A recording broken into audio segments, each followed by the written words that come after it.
Hello student, स्वागत है आप सभी का IT स्टडी टीम पर। दोस्तों इस वीडियो में देखने वाले हैं कक्षा 10वीं त्रैमासिक पेपर सामाजिक विज्ञान का सोशल साइंस का हम पेपर देखने वाले हैं आपका, जो कि आपका 15 अक्टूबर को इसका पेपर है।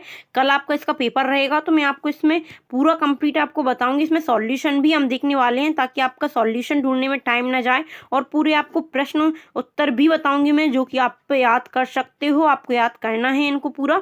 तो चलिए स्टार्ट करते हैं, वीडियो के अंत तक बने रहें, आपको मैं इसमें पूरा सॉल्यूशन बताऊंगी।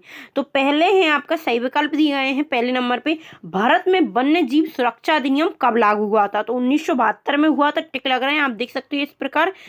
1804 की नागरिक संहिता को किस नाम से जाना जाता है? तो नेपोलियन संहिता कहा जाता है।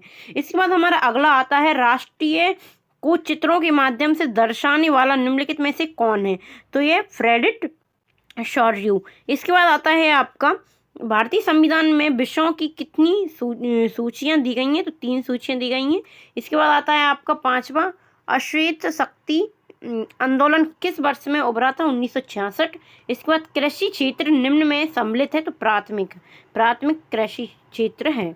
इसके बाद रहेगा अपना, रिक्त स्थानों की पूर्ति कीजिए। तो आपका पहला रहेगा, वे संसाधन जो निर्जीव वस्तुओं के बने होते हैं अजैव संसाधन कहलाते हैं। मार्च 1919 में बम्बई में एक खिलाफत समिति का गठन किया गया था। बेल्जियम यूरोप का एक छोटा सा देश है। अर्थव्यवस्था का 3 क्षेत्रों में विभाजन किया गया है। स्व सहायता समूह में सदस्यों की अधिकतम संख्या 20 है। इसके बाद हमारा अगला रहेगा, इसका 6वां, रॉलेट अधिनियम अप्रैल 1919 में लागू किया गया था। रॉलेट अधिनियम 1919 में लागू किया गया था। इसके बाद आता है हमारा प्रश्न 30 सही जोड़ी।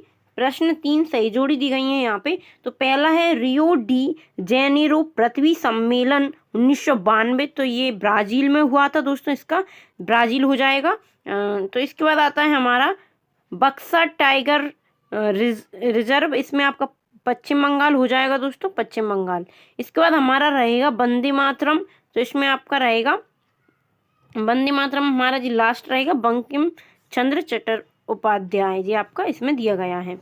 इसके बाद आता है आपका 4th, संघीय शासन व्यवस्था, तो ये आपका हो जाएगा बेल्जियम। इसके बाद महिला साक्षरता दर, तो ये आपका 54%, 54% है। इसके बाद रिजर्व बैंक ऑफ इंडिया, तो बैंकों का bank reserve bank of India को कहा जाता है। इसके बाद दोस्तों हमारा प्रश्न 4 आता है, सत्य सत्य बताना है हमें। लैटेराइट मृदा अधिकतर गहरी तथा अम्लीय होती है, तो आपका ये सत्य हो जाएगा। इसके बाद रहेगा आपका, 1952 से नदी घाट परियोजनाओं के कारण वन क्षेत्रों को साफ करना पड़ता है, तो आपका ये सत्य हो जाएगा। आप देख सकते हो इस प्रकार, आपका फर्स्ट सेकंड सत्य है। इसके बाद 1805 में फ्रांस क्रांति हुई थी, तो यह असत्य हो जाएगा, 3rd वाला आपका। इसके बाद हम देखेंगे इसका 4th, भारतीय संघ की कई इकाइयों को बहुत ही कम अधिकार हैं, तो ये आप बात बिल्कुल सही है। इसके बाद कृषि प्राथमिक क्षेत्रों के अंतर्गत आती है, तो आप सभी लोग जानते हो, सत्य है ये। इसके बाद 2011 की जनगणना के अनुसार पुरुषों की साक्षरता 76 मतलब 76% है, तो ये असत्य है। इसके बाद हमारा प्रश्न 5वां रहेंगे, एक शब्द में उत्तर बतानी है आपको। नवीन जलोढ़ का स्थानीय नाम बताइए, तो ये है आपका खादर है। इसके बाद आता है आपका, साइमन कमीशन भारत कब आया था? तो 1928 को आया था दोस्तों। 2011 की जनगणना के अनुसार भारत में साक्षरता दर, तो 73% साक्षरता दर है। इसके बाद हमारा रहेगा, भारत में स्थानीय शासन के लिए कितने लोग चुने गए? तो इसमें है आपका 36 लाख, 33 लाख। इसके बाद रहेगा आपका, निजी क्षेत्रों के एक उद्योग का नाम लिखिए, तो इसमें आ जाएगा टिस्को आपका। इसके बाद आता है, भारत में केंद्रीय सरकार की तरफ से करेंसी नोट कौन जारी करता है? तो भारतीय रिजर्व बैंक जारी करती है, आप सभी लोग जानते ही हैं। इसके बाद हम देखेंगे प्रश्न, यहाँ से हमारे प्रश्न स्टार्ट होते हैं। हमने एक प्रश्न 1 से 5 तक वस्तुनिष्ठ थे, जिनके हमने उत्तर भी आपको बताए हैं, जैसा कि आपको लिखकर बताया है पूरा, ताकि आपको कंफ्यूजन बिल्कुल ना हो, आप बिल्कुल क्लियर कर सको। तो दोस्तों ये आपको अच्छे से करना है वस्तुनिष्ठ प्रश्न। अब देखते हैं हम प्रश्न उत्तर। तो पहला आपका 6वां रहेगा, प्रश्न, भारत में पाई जाने वाली मिट्टियों के नाम। तो आपको भारत में पाई जाने वाली मिट्टियों के नाम बताने, आपके 2 नंबर के ये क्वेश्चन रहेंगे। मृदा अपरदन क्या है? अथवा में आपको ये मिलेगा। फिर आपका 7वां प्रश्न आता है, संसाधन से आप क्या समझते हैं? संसाधन की परिभाषा आपको बतानी है, संसाधन से क्या आशय है। इसके बाद रहेगा आपका मृदा संरक्षण से आप क्या समझते हैं। इसके बाद रहेगा हमारा 8वां प्रश्न, आरक्षित वन क्या है। अथवा में मिलेगा आपको रक्षित वन किन किन राज्यों, आरक्षित ही होगा यहाँ पे, आरक्षित वन किन किन राज्यों में पाए जाते हैं। रूढ़िवाद से क्या आशय है। इसके अथवा में मिलेगा आपको फ्रेडरिक सॉर्यू कौन था। इसके बाद आपका 10वां प्रश्न आता है, रॉलेट एक्ट क्या है। अथवा मिलेगा बहिष्कार से क्या आशय है। 11वां रहेगा अधिकार क्षेत्र क्या है। इसके अथवा मिलेगा आपको गठबंधन सरकार का क्या अर्थ होता है, गठबंधन की सरकार बनती है तो गठबंधन का क्या अर्थ होता है।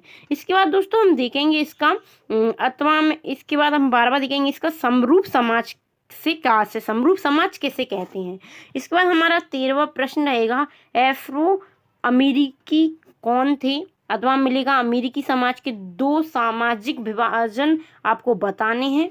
इसके बाद पारिवारिक कानून क्या है। अथवा मिलेगा सांप्रदायिक राजनीति क्या होती है। 15वां रहेगा सेवा क्षेत्र क्या है। अल्प बेरोजगारी क्या होती है। आपके 2 नंबर के प्रश्न चल रहे हैं। इसके बाद आपका 16वां प्रश्न रहेगा, वस्तु विनिमय क्या होता है। अथवा में मिलेगा आपको मुद्रा क्या है। इसके बाद आता है आपका 17वां प्रश्न, जल दुर्लभता क्या है अथवा अलवणीय जल हमें कहाँ से प्राप्त होता है। इसके बाद आपका 18वां रहेगा, नवीकरण योग्य और अनवीकरण योग्य संसाधन को स्पष्ट कीजिए। आपका 3 नंबर का यह प्रश्न रहेगा। इसके बाद आता है आपका अथवा में बागर तथा खादर मृदाओं के बीच आपको अंतर बतानी है। कोई 3 से 4 अंतर आप लिखोगी तो आपको 3 नंबर मिल जाएंगे। इसके बाद आपका 19वां आता है, सत्याग्रह के विचार का क्या मतलब है, सत्याग्रह आंदोलन क्यों चला था, किस विचारधारा पर आधारित था। इसके अथवा मिलेगा आपको जलियांवाला बाग हत्याकांड का आपको बताना है संक्षिप्त में, कब हुआ था, क्यों हुआ था और इसमें क्या क्षति हुई थी। इसके बाद आपका रहेगा 20वां, एकात्मक शासन क्या होती है, एकात्मक शासन व्यवस्था क्या होती है। 3 नंबर का आपका क्वेश्चन रहेगा। अथवा मिलेगा आपको संघीय व्यवस्था की महत्वपूर्ण विशेषता बताइए। 21वां प्रश्न रहेगा दोस्तों आपका, सांप्रदायिकता क्या होता है। ये आपका 4 नंबर का क्वेश्चन स्टार्ट होते हैं यहाँ से। नारीवादी आंदोलन क्या है आपको अथवा मिलेगा। इसके बाद आपका 22वां रहेगा, जैव विविधता क्या है, यह मानव जीवन के लिए क्यों उपयोगी होता है। ये आपके 4 नंबर के प्रश्न चल रहे हैं। इसके बाद आपका अथवा मिलेगा, वन पर्यावरण के महत्वपूर्ण अंग हैं, इस कथन को आपको बताना है। 23वां रहेगा आपका, साइमन कमीशन पर टिप्पणी लिखना है आपको, क्या है, क्या कब आया था, सन आपको पूरा इसको एक्सप्लेन करना है। इसके बाद आपको इसके अथवा मिलेगा, भारत के लोग रॉलेट एक्ट के विरोध में क्यों खड़े हुए थे, क्यों विरोध करते थे। ये आपके क्वेश्चंस थे। हमने 23 प्रश्न क्रमांक 1 से 23 तक का संपूर्ण इसमें हमने एक्सप्लेन किया है, आपको पूरा आंसर बताए हैं। आपको ये बहुत ही अच्छे से आपको याद करना है दोस्तों। आपको कल की पेपर में, जो कि आपको 15 अक्टूबर का पेपर रहेगा सामाजिक विज्ञान का, तो आपको बहुत ही क्वेश्चन, जो बहुत सारे क्वेश्चन आपको वस्तुनिष्ठ हों या प्रश्नोत्तर हों, जो आपको पेपर में देखने को मिलेंगे। तो वीडियो को ज़्यादा से ज़्यादा शेयर करें। वीडियो अच्छी लगी हो तो वीडियो को लाइक करें, और अगर अभी तक आपने IIT स्टडी टीम को सब्सक्राइब नहीं किया तो चैनल को सब्सक्राइब जरूर कर लें दोस्तों, ताकि आपको इसी प्रकार की और वीडियो का अपडेट मिलती रहे। तो चलिए मिलते हैं अगले वीडियो में, धन्यवाद।